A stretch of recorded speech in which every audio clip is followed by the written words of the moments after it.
السلام عليكم ورحمة الله وبركاته. أهلا وسهلا فيكم في قناتي يوميات أم رمزي من غزة.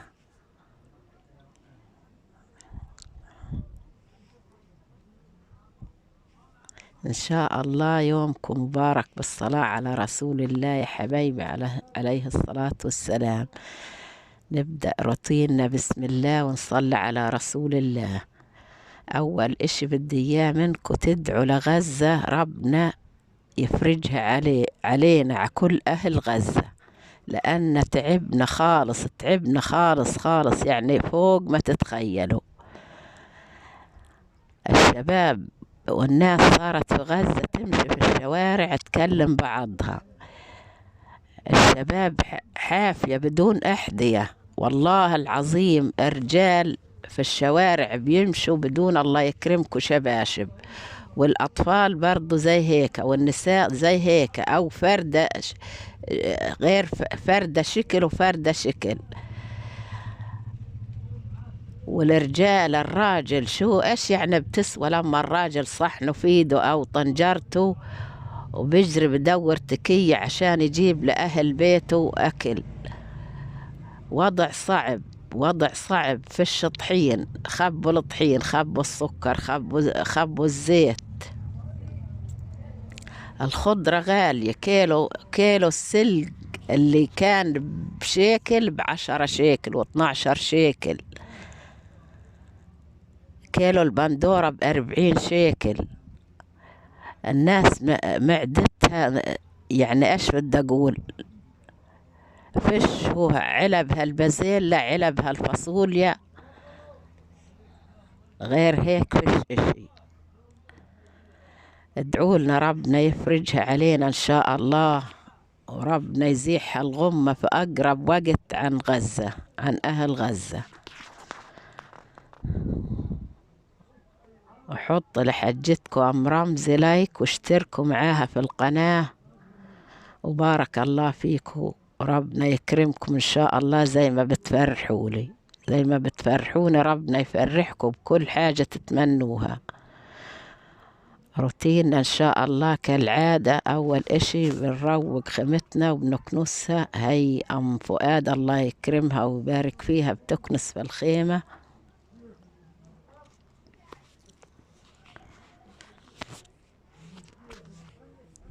وبعد هيك حنشوف إيش حنعمل في روتيننا اليوم.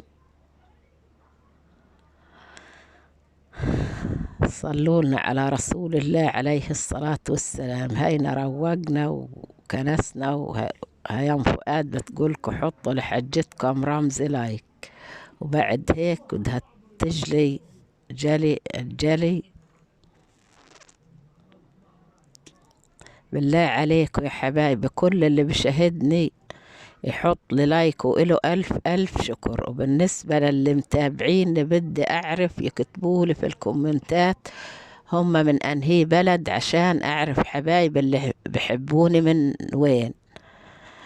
كل واحد يكتب لي هو من أنهي بلد، عشان أعرف اللي متابعيني ومشاهديني من وين. ولكم جزيل الشكر.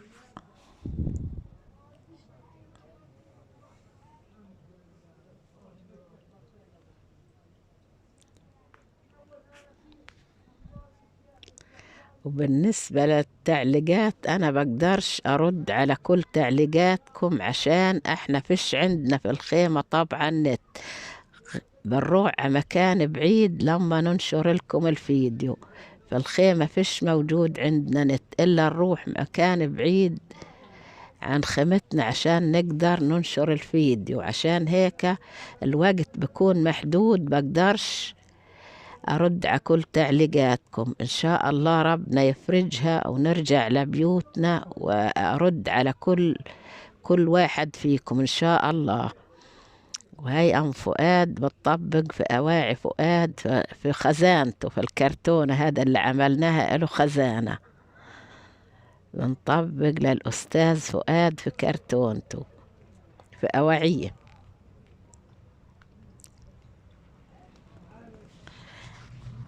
إن شاء الله نرجع لبيوتنا ونلاقي خزاناتنا ونلاقي بيوتنا سليمة يا رب، مش ساير فيها إشي، لأن بنعرفش عنها إيش مصيرها.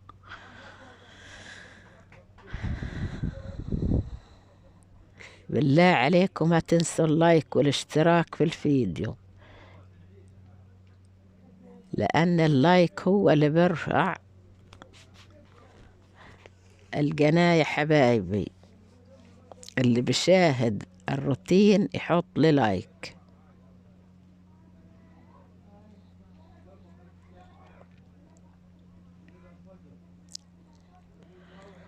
صلوا لنا على رسول الله عليه الصلاة والسلام. وبهيك طبقنا أواعي فؤاد بدنا نقيمهن على شقة. والحين بدي أعمل معاكم شوربة عدس. طبعا فيش بصل، بدنا نحط شوية فلفل، ما نكترش عشان عندنا صغار، عندنا حمزة وفؤاد ابن ابني وابن بنتي. في ناس بتحط المية على العدس على المية والمية سخنة لما تغلي المية. لا، العدس بنحط على المية وهي باردة عشان العدس يدوب، عشان العدس يستوي بسرعة.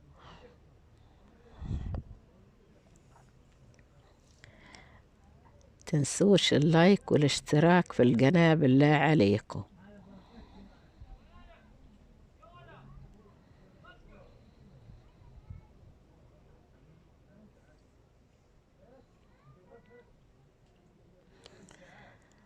هاي نضفنا المية على الزيت والفلفل، ونحط عليها العدس على طول، مش بنستنى لما تسخن المية، علشان زي ما قلت لكم العدس يذوب معانا بسرعة. وهيك بدأ العدس يتفتح بنوطي عليه الغاز شوية.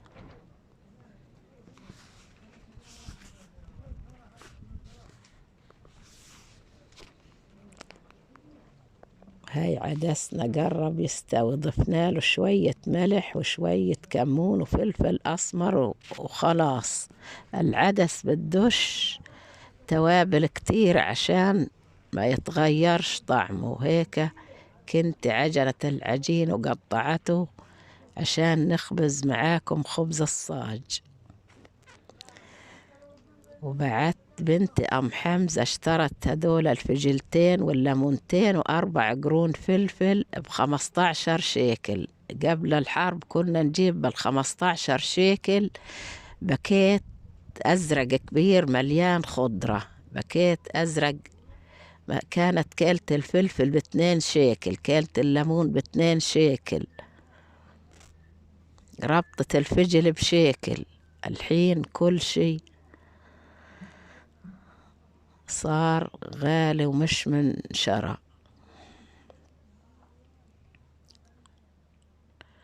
وهي ام فؤاد الله يكرمها ويرضى عليها بتخبز طبعا على الصاج.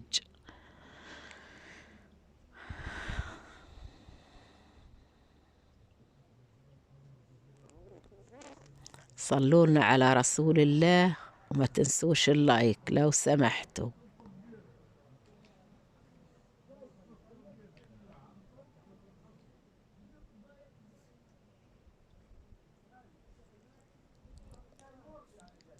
وهيك استوى عدسنا وحطينا الأكل، وتنسوش اللايك.